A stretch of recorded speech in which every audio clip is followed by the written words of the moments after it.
Breaking news, রুমিন একাই যা করেছেন বিএনপির ১০০ নেতা মিলেও পারেননি, এই মন্তব্য করেছেন গোলাম মাওলা রনি। আরেকটি চমকপ্রদ সংবাদ, হাসনাতকে ফক্কিন্নির বাচ্চা বলে সমালোচনার মুখে পড়েছিলেন রুমিন ফারহানা। তবে তিনি ব্যাখ্যা দিলেন, এটি আর্থিক অবস্থা বোঝাতে নয়, বরং মানসিকতার প্রতীক।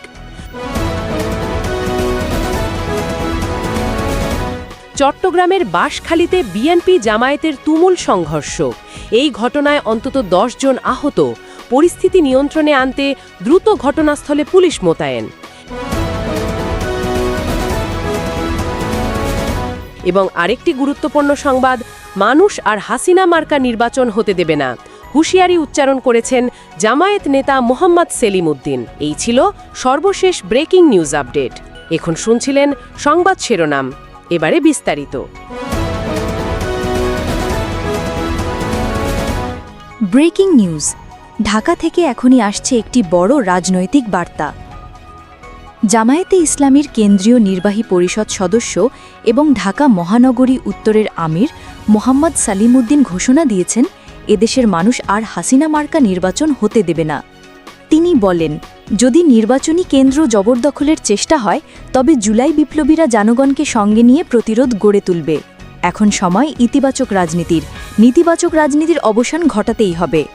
বুধবার রাজধানীর পল্লবীতে ঢাকা ১৬ আসনের কর্মশালায় দেওয়া এই বক্তব্যে তিনি আরও বলেন, অন্তর্বর্তীকালীন সরকার জনগণকে যে সুষ্ঠু নির্বাচনের প্রতিশ্রুতি দিয়েছিল তা এখন দুঃস্বপ্নে পরিণত হচ্ছে। তার দাবি, একটি গোষ্ঠী পরিকল্পিতভাবে জুলাই বিপ্লবকে বিতর্কিত করার ষড়যন্ত্রে নেমেছে, কিন্তু তাদের এই ষড়যন্ত্র কখনোই বাস্তবায়িত হবে না। তিনি সতর্ক করে বলেন, অন্তর্বর্তী সরকার কোনো বিশেষ গোষ্ঠীর ইশারায় পরিচালিত হলে চলবে না, সবকিছু করতে হবে জুলাই বিপ্লবের চেতনার আলোকে। আর যদি আঁতাত করে সেফ এক্সিট নেওয়ার চেষ্টা করা হয়, জনগণ বিশ্বের যে প্রান্তেই থাকুক না কেন তা প্রতিহত করবে। তিনি দাবি করেন, সুষ্ঠু নির্বাচন চাইলে পিআর পদ্ধতিতে ভোট আয়োজন করতে হবে। প্রয়োজনে গণভোট বা অধ্যাদেশ জারি একমাত্র সমাধান, কারণ সনাতনী পদ্ধতির ভোট ডাকাতি জনগণ আর মেনে নেবে না। বিশেষ অতিথি হিসেবে উপস্থিত ছিলেন ঢাকা মহানগরী উত্তরের সেক্রেটারি ডক্টর রিজাউল করিম। তিনি স্পষ্ট করে বলেন, নির্বাচন বানচাল হলে দায় থাকবে পাথর বাহিনী এবং চাঁদাবাজ বাহিনীর ওপর। এমনকি তিনি সতর্ক করে দেন, জনগণের অধিকার কেড়ে নিয়ে কোনো দলকে ক্ষমতায় বসানো হলে অন্তর্বর্তী সরকার অবৈধ হয়ে পড়বে। জামায়াতে ইসলামী প্রতিশ্রুতি দিয়েছে, তাদের হাতে আগামী বাংলাদেশ হবে জনগণের আকাঙ্ক্ষা পূরণের বাংলাদেশ। এখন প্রশ্ন, ডক্টর ইউনূসের নেতৃত্বাধীন সরকার কি সত্যিই জনগণকে দেওয়া প্রতিশ্রুতি রক্ষা করবে, নাকি আবারও ষড়যন্ত্রকারীরা দেশকে অনিশ্চয়তার পথে ঠেলে দেবে? একটাই কথা, মানুষ আর হাসিনা মার্কা নির্বাচন হতে দেবে না। আপনারা শুনছিলেন বিশেষ breaking news update. Breaking news. চট্টগ্রামের বাঁশখালীতে বিএনপি ও জামায়াত নেতাকর্মীদের মধ্যে দফায় দফায় সংঘর্ষ। আহত হয়েছেন অন্তত ১০ জন। মঙ্গলবার বিকেলে উপজেলার বাহারছড়া ইউনিয়নের মুশাররফ আলী মিয়ার বাজার এলাকায় এ সংঘর্ষের সূত্রপাত ঘটে। রাত ১১টার দিকে অতিরিক্ত পুলিশ গিয়ে পরিস্থিতি নিয়ন্ত্রণে আনে। প্রত্যক্ষদর্শী সূত্রে জানা যায়, বিকেলে পশ্চিম বাঁশখালী দারুল ইসলাম মাদ্রাসা মসজিদে ইসলামী ছাত্র শিবির একটি কুরআন ক্লাসের আয়োজন করে। সেখানে বাধা দেয় স্থানীয় ছাত্রদল কর্মীরা। পরে বিএনপি ও ছাত্রদল কর্মী নয়ন ও তানবীরের নেতৃত্বে ১০ থেকে ১২ জন গিয়ে শিবির কর্মীদের ওপর হামলা চালায়। ঘটনাটি মীমাংসার জন্য সন্ধ্যায় বিএনপি ও জামায়াতের নেতাকর্মীরা মোশাররফ আলী মিয়ার বাজারে জড়ো হলে উভয় পক্ষের মধ্যে উত্তেজনা চরমে পৌঁছে যায়। শুরু হয় দফায় দফা ধাওয়া পাল্টা ধাওয়া। খবর পেয়ে স্থানীয় বাহারছড়া ফাঁড়ির পুলিশ এসআই নাসির উদ্দিনের নেতৃত্বে ঘটনাস্থলে গেলে তাদের ওপর চড়াও হয় বিএনপি কর্মীরা। বাধ্য হয়ে পুলিশ সদস্যরা উপকূলীয় জেনারেল হাসপাতালে আশ্রয় নেন। পরে অতিরিক্ত পুলিশ এসে উভয় পক্ষকে সরিয়ে দিয়ে পরিস্থিতি নিয়ন্ত্রণে আনে। বর্তমানে এলাকায় পরিস্থিতি স্বাভাবিক।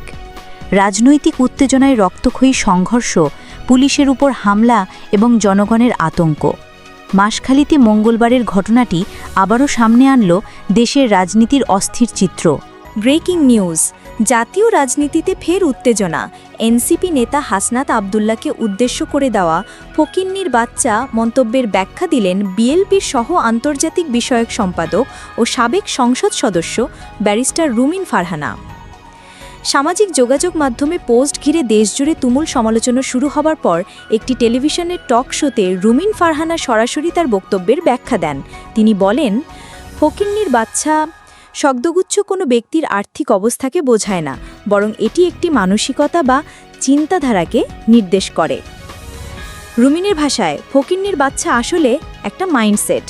এর মানে এই নয় যে কেউ গরিব, বরং চিন্তাভাবনায় নিচু মানসিকতার বহিঃপ্রকাশ। এনসিপির যুগ্ম সদস্য সচিব হুমায়রা নূর ও হাসনাত আবদুল্লার মতো নেতাদের সমালোচনা করে তিনি অভিযোগ করেন, তাদের রাজনৈতিক বক্তব্যে ব্যবহৃত শব্দচয়ন সাধারণ মানুষের কাছে গ্রহণযোগ্য নয়, বরং স্লাম এলাকার কথাবার্তার মতো নিম্নমানের। রুমিন ফারহান আরও বলেন, ওরা যেভাবে স্লোগান দেয় বা প্রতিপক্ষকে আক্রমণ করে সেটি বস্তির ভাষার সঙ্গে মিলে যায়। আমি যখন বলেছি ফকিন্নির বাচ্চা, তখন শেয়ার করা ছবিগুলো দেখলেই বোঝা যায় কাকে ইঙ্গিত করেছি। এর আগে গত রোববার এনসিপির দক্ষিণাঞ্চলের মুখ্য সংগঠক হাসনাত আবদুল্লাহ এক বক্তব্যে রুমিন ফারহানাকে আখ্যায়িত করেছিলেন বিএনপির আওয়ামী লীগ বিষয়ক সম্পাদক হিসেবে। তার সেই মন্তব্যের জবাবে রুমিন নিজের ভেরিফাইড ফেসবুক পেজে কড়া প্রতিক্রিয়া জানান এবং হাসনাতের ছাত্রলীগ সংশ্লিষ্ট কিছু ছবি ও স্ক্রিনশট প্রকাশ করেন। রাজনৈতিক অঙ্গনে এখন গরম আলোচনা। রুমিনের ব্যাখ্যা কি বিতর্ক থামাবে নাকি আরও নতুন বিতর্কের জন্ম দেবে? সময়ই বলে দেবে। Breaking news. রাজনৈতিক অঙ্গনে এখন আলোচনার কেন্দ্রে ব্যারিস্টার রুমিন ফারহানা। সাবেক সংসদ সদস্য এবং বিশ্লেষক গোলাম মাওলা রনি বলেছেন, রুমিন একাই যা করেছেন বিএনপির ১০০ নেতাও সেটা পারেননি। তিনি রুমিন ফারহানাকে আখ্যায়িত করেছেন রাজনীতির রায়বাঘিনী হিসেবে। রনির ভাষ্য অনুযায়ী বিএনপিতে রুমিনের মতো সাহসী, বুদ্ধিমতী ও প্রভাবশালী নেত্রী আর নেই। তিনি শুধু সৌন্দর্যেই নয়, মেধাতেও অনন্য, এক কথায় বিউটি উইথ ব্রেন। রনি বলেন, রুমিন ফারহানার পারিবারিক ব্যাকগ্রাউন্ড অনেক বেশি সম্মানের। তার বাবা অলি আহাদ ছিলেন কিংবদন্তি নেতা। তাই বিএনপির ভেতরে বা দেশের রাজনীতিতে সরাসরি তার মুখোমুখি দাঁড়ানোর মতো খুব কম মানুষই আছে।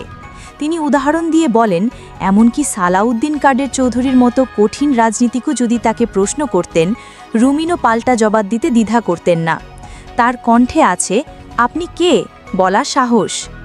রাজনৈতিক বিশ্লেষণে আরও যোগ করেন রনি, বিএনপির শত শত নেতার প্রতিদিনের কর্মকাণ্ডে যে প্রভাব আসে না, সংসদে রুমিন ফারহানার একটিমাত্র বক্তব্যেই সেই প্রভাব তৈরি হয়। টেলিভিশন টকশোতে বর্তমানে বিএনপির সবচেয়ে বড় তারকা নেত্রী তিনি। দলের জন্য তার মতো নেত্রীদের পাশে দাঁড়ানো উচিত ছিল। এটা না করা বিএনপির বড় রাজনৈতিক ভুল। প্রসঙ্গত, এনসিপির সঙ্গে রুমিন ফারহানার দ্বন্দ্ব তীব্র আকার ধারণ করেছে। নির্বাচন কমিশনের শুনানিকে ঘিরে হাতাহাতি, কটাক্ষ আর পাল্টা সমালোচনা এখন ভাইরাল। হাসনাত আবদুল্লার সঙ্গে তীব্র বাকযুদ্ধের পর সামাজিক মাধ্যমে রুমিনের কড়া প্রতিক্রিয়া, ফকিন্নির বাচ্চা মন্তব্য নিয়েও চলছে ব্যাপক আলোচনা সমালোচনা। রাজনীতির মাঠে উত্তেজনা চরমে, আর তার কেন্দ্রবিন্দুতে এখন ব্যারিস্টার রুমিন ফারহানা।